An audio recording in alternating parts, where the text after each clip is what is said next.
오늘 이제 한학자 통일교 총재가 서울중앙지법에 영장실질심사를 받으러 출석을 했는데 오늘 모습이 보니 검은색 양복 차림에 휠체어를 타고 입장을 했는데 아무 말도 하지 않았습니다. 기자들 질문에 일제 응답을 하지 않았고요. 저는 한학자 총재가 구속이 되는지 이게 굉장히 중요한 터닝 포인트가 될 수 있다라고 생각을 하거든요. 일단 어찌됐든 통일교 전 세계본부장이 윤영호 전 세계본부장이랑 한학자 총재가 공모를 한 거죠, 사실상. 그리고 권성동에게 이제 1억을 줬고 또 그걸 바탕으로 통일교에 대한 지원책을 끌어내려는 그런 혐의를 받고 있지 않습니까? 근데 굉장히 중요한 게 사실 역대 어느 정권에서 어떤 수사기관에서도 종교는 잘 안 건드리려고 합니다. 부담이 굉장히 크기 때문에. 그리고 통일교는 국내에서는 뭐 그렇게 저는 좋은 이미지가 아니라고 생각을 하는데 반면에 해외에서는 그런 이미지와 상관없이 우리가 생각하는 것 이상으로 굉장히 큰 파워를 가지고 네. 워싱턴 타임스가 통일교 재단 겁니다. 그러니까요. 그러니까 네. 그 정도로 여론에서도 막강한 영향을 가지고 있고 마가라든가 트럼프 쪽의 인사들과도 네트워크가 가지고 굉장히 세거든요. 근데 그런 통일교의 총재를 지금 구속 수사를 하려고 하는 거 아니겠습니까? 네. 그래서 굉장히 중요한데 이게 어떻게 되느냐에 따라서 저는 굉장히 좀 여러 가지 사건들에 영향을 미칠 수 있다고 봅니다. 이를테면 통일교 한학자 총재가 구속이 되면 이제 그 뒤에 단계는 국민의힘의 어떤 전당대회라든가 그렇죠. 여기까지 지금 통일교가 영향을 미치려 했다는 것이고 그 전에 보면은 윤석열이 대선 후보로 되는데 또 상당히 영향을 미친 거 아니겠습니까? 그러면은 한학자 총재가 구속이 되면은 지난 대선 자체가 무효화될 수 있는 그런 상황이거든요. 그러면 국힘이 다 돈 다 토해내야 되는 것이고 또 그렇게 연결이 되면은 국힘이 과연 공당으로서 존재할 수 있느냐 이 문제까지도 나아갈 수 있는 것이고요. 그리고 지금 또 하나 연결돼 있는 또 종교 이 수장 가운데 한 명이 김장환 극동방송 이사장입니다. 김장환 이사장 같은 경우에는 아예 특검에 출석 요구에도 응하지 않고 있고 내가 최혜병 특검이긴 하지만 그렇죠. 네. 내가 거기 왜 나가 이러고 있거든요. 사과부터 해라. 그렇죠. 그랬죠. 그러니까 한학자 총재가 오늘 구속이 되느냐 이 문제는 바로미터가 된다. 여러 가지로 뻗어나갈 수 있는 바로미터가 된다. 그렇게 중요하다 보니까 네. 오늘 얘기를 들어봤더니 그 영장심사장이 이제 일반 법정과 비슷하다 보시면 되거든요. 네. 그러니까 검찰 측하고 피고인 측이 나눠져 가지고 재판장 앞에서 뭔가 증거를 놓고 여러 가지 논변을 벌이는 자리인데 그 특검 측에서 나온 그 쉽게 검사들이 총 8명이랍니다. 네. 한학자 몇 명 나왔을 것 같습니까? 몇 명 나왔을까? 한학자 한학자 쪽에서 측에서 변호인단 많이 안 나왔어요? 14명 나왔답니다. 그렇죠. 이미 변호인단이 네, 14명 나왔고 네. 우리가 알고 있는 것처럼 이름만 대면 알 법한 네. 법무법인 태평양에서 그 변호사들이 출석을 했고 법무법인 평사에 출석을 했는데 참고 삼아 비교 삼아 중거점을 말씀드리면 윤석열 영장심사 때 변호인이 7명 나왔습니다. 그보다 2배 많은 사람이 한학자를 지키기 위해서 나왔다는 것은 네. 그만큼 통일교도 운명이 걸려 있고 어떻게 보면 그 사후에 뻗칠 여러 가지 문제들이 간단치 않다고 보여지는데 그렇죠. 사실은 통일교 문제가 아까 이제 우리 민동희 프로가 얘기한 것처럼 국민의힘하고도 직결돼 있지 않습니까? 네, 의원님? 그렇습니다. 국민의힘이 사실은 정당으로 존립할 수 있느냐 없느냐가 사실은 이 대목에서 저는 판가름 날 수 있다 이렇게 보는데요. 일단 정치자금 문제도 있지만 그 공당의 당대표는 또는 이제 대선 후보를 선정하는 과정에서 종교를 동원해서 그것으로 이 국민의 표심을 왜곡했다고 하면 그런 법령 여부와 상관없이 그 명분상으로도 존치할 수가 없는 그럼요. 존재할 수 없는 일이 된다라고 생각을 하고 아마도 많은 지금 말은 못하고 있겠지만 국민의힘 안에서 그래도 상식을 갖고 있는 일부 의원들은 이 부분에서 이제 굉장히 이제 부글부글 하고 있을 거라고 생각이 들고 저는 물꼬가 이제 어떻게 튀어지는가가 중요한데 지금 장동혁 그 대표가 옛날에 황교안처럼 지금 하고 이제 계신 거거든요. 이분이 지금 사실은 오락가락했어요. 이제 당 대표가 되는 과정에서 제가 보기엔 사채를 너무 많이 끌어다 썼어요. 소위 말하는 극우 세력들, 여러 뭐 이제 극우 유튜버들한테 사실은 이제 그 도움을 받기 위해서. 근데 지금 그때 약속한 대로 하지 않으면 너 신체를 포기해라라고 하는 신체 포기각서를 들이밀고 있는 저는 그런 모양새라고 이제 보는데 대통령하고 이재명 대통령하고 만날 때까지만 하더라도 본인이 그래도 합리적인 판단을 하면 그래도 중도의 표도 얻어야 되고 네. 국민들의 지지를 확보하려면 일정한 거리를 둬야 한다는 생각을 하다가 그거 갔다 오면서 엄청 이제 뚜기를 맞았다는 거 아닙니까? 그러면서 다시 지금 이제 신체 포기각서를 쓸 거냐 말 거냐 막 이런 상황에 이제 지금 놓여 있는 그런 상황이라고 좀 보여지고요. 그래서 저는 국민의힘 답이 없다. 장동혁도 그 헤어나기 어려운 함정에 스스로 이제 자기를 몰아넣었기 때문에 네.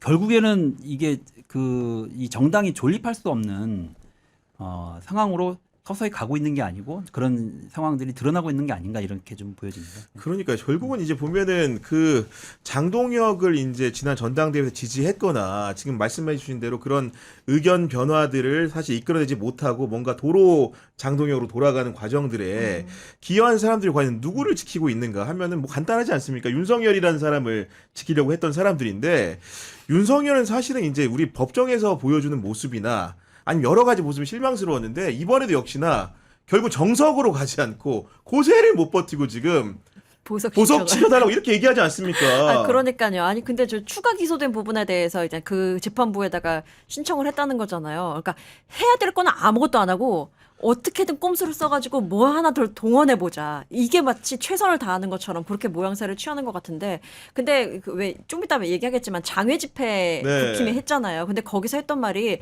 이재명 대통령 재판받아라 이렇게 얘기를 했다는 거예요. 맞아요. 어떻게 그런 얘기를 할 수가 있지? 아. 지금 윤석열은 지금 재판에 나오고는 있지도 맞네, 않은 상황인데 맞네. 어떻게 재판을 열어라고 말할 수 있지? 어떻게 내 안에 들보를 보지 못하느냐라고 이야기를 한번 하고 싶네요. 아니 왜냐하면 윤석열은 지금 심지어는 직위원 재판부가 하는 내란 재판에 출석 안 하고. 10차례 연속, 10차례 네. 연속 불출석했는데 이게 지금까지 제가 정치인들 재판 많이 봤지만 이런 사람은 저 처음 봅니다, 의원님.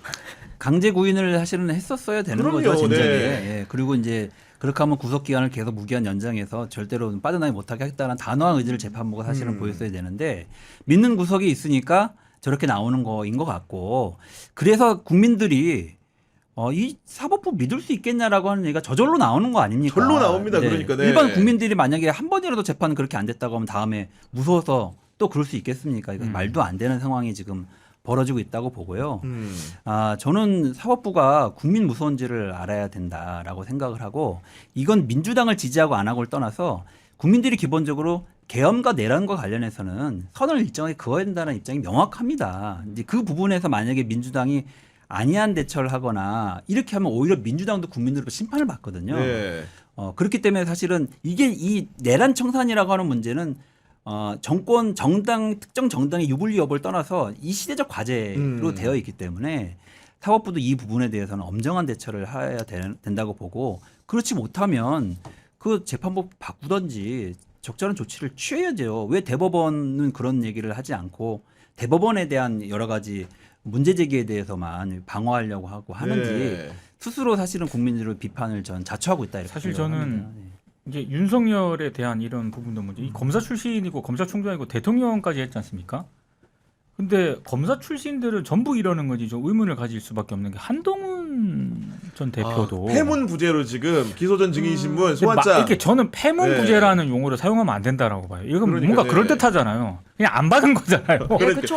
의도적으로 안 받은 거죠. 증인 소환장을 그건 안 사실은. 받은 거지 네. 않습니까? 네. 근데 법무부 장관까지 했고 아니 과거 집권 여당의 대표까지 지냈던 양반이 이런 식으로 지금 대한민국의 법질서를 조롱하고 아니 증인소환장 법원이 발부한 증인소환장도 나는 안 받았어 뭐 이러고 있으니까 네. 내일 출석을 해서 증인을 자기가 증언을 하면 그게 법적 효력을 갖는 거 아닙니까? 근데 내가 책에도 썼고 다큐멘터리에 나가서 얘기했고 인터뷰에서 많이 얘기했으니까 그거 참고하라고 이게 지금 전 법무부 장관이 할 소리입니까? 아니 그러니까 아까 이제 제 눈에 들보 지지자들 네, 두고 네, 네. 얘기했잖아요. 똑같은 게 지금 기소전 증인신문을 하는 다른 국민의힘 의원들은 다 받았어. 맞아요, 다 그게 받았어요. 웃긴 거야 지금. 맞아요. 윤석열 보세요. 그 체포영장 집행할 때 그거 안 나가려고 여러 가지 애를 쓰면서 똑같이 폐문 부재 방식으로 안 받았잖아요. 그러니까 법조인을 했던 사람들은 맞아요. 꼼수를 다 알고 있는 거야. 네. 그렇죠. 자기들은 다 피해. 네. 근데 정작 이 주변에 이제 그를 돕는 사람들은 네. 그런 방법을 잘 몰라. 그러니까 네. 좀 이 법기술자들의 꼼수를 국민들이 네. 이제 다 안다고 생각을 하고 그에 대한 비난을 멈출 수 없다고 생각을 하는데 저는 한동훈 이분 참 비겁하다고 생각을 합니다. 당당하게 나가서 자신이 한 행동에 대해서 이야기하면 그거 사실은 잘못된 거 아닐 수도 있잖아요. 그 사람들이 오히려 그 칭찬할 수도 있는데. 정의 관점에서는 당연히. 네. 근데 혹시 자기에게 미쳐질 정치적 불이익을 그렇습니다. 사실은 우려해서 그걸 계산해가지고 사실은 꼼수를 부리고 있는 거거든요. 아, 내가 너무 잔수해서 잔득점하려고 하지 말고 역사적으로 큰 맥락에서 역사의 한 순간을 제대로 증언하기를 바랍니다. 저는 근데 그게 계산적으로도 잘 안 맞는 것 같아요. 이제 와가지고 그 안 나간다고 해서 나를 배신자라고 생각했던 사람이 알고 보니 쟤는 배신자가 아니군 이라고 생각을 하겠냐고요.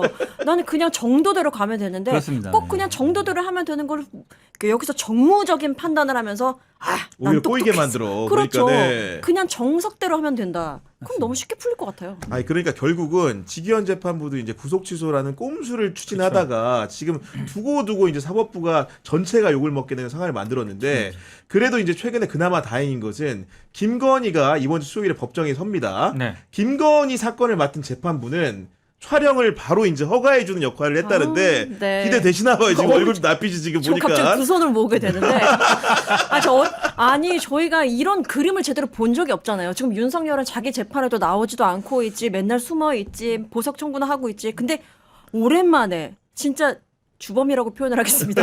김건희를 볼 수 있다니 뭐 이런 생각 때문에 약간 기대가 좀 차오르고 있습니다.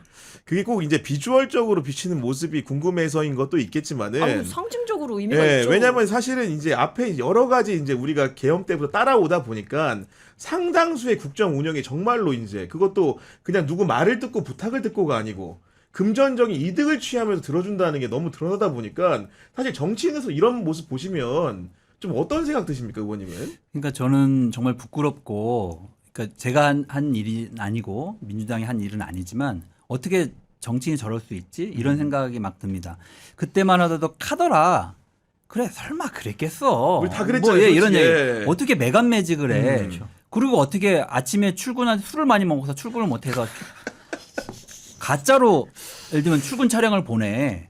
그리고 어떻게 뒷문으로 비밀 통로를 만들어서 거기로 출근을 해. 정말 상상도 못할 일이 아니었습니까? 그런 얘기 하는 사람이 있어도 뭐 우스갯소리를 이야기했지만 설마 그랬겠어라고 하는 생각을 한편에서 가졌을 이 상식을 완전히 맞아요. 예, 깬 거죠. 무너뜨리는 네. 이 자들의 낱낱 그 진상을 사실은 밝히고 국민들이 봐야 된다 이렇게 생각을 합니다. 소위 우리나라의 뭐랄까 집권 세력 이었고 한때는 엘리트였다고 하는 세력들이 사실은 민낯이 이렇다라고 하는 것들을 국민들이 좀 아셔야 되고 결국 정치인 국민들이 하는 거 아닙니까? 사실 국민들이 보고 판단하고 평가하고 역사의 기록을 남겨서 이런 일이 절대로 재발되지 않도록 만들어 주셔야 한다 생각을 합니다. 그 법정에선 영부인 우리 그 평론가님께서는 좀 어떤 광경이 그날 연출될 거라고 생각을 좀 하십니까? 뭐 큰 기대는 안 하는데요.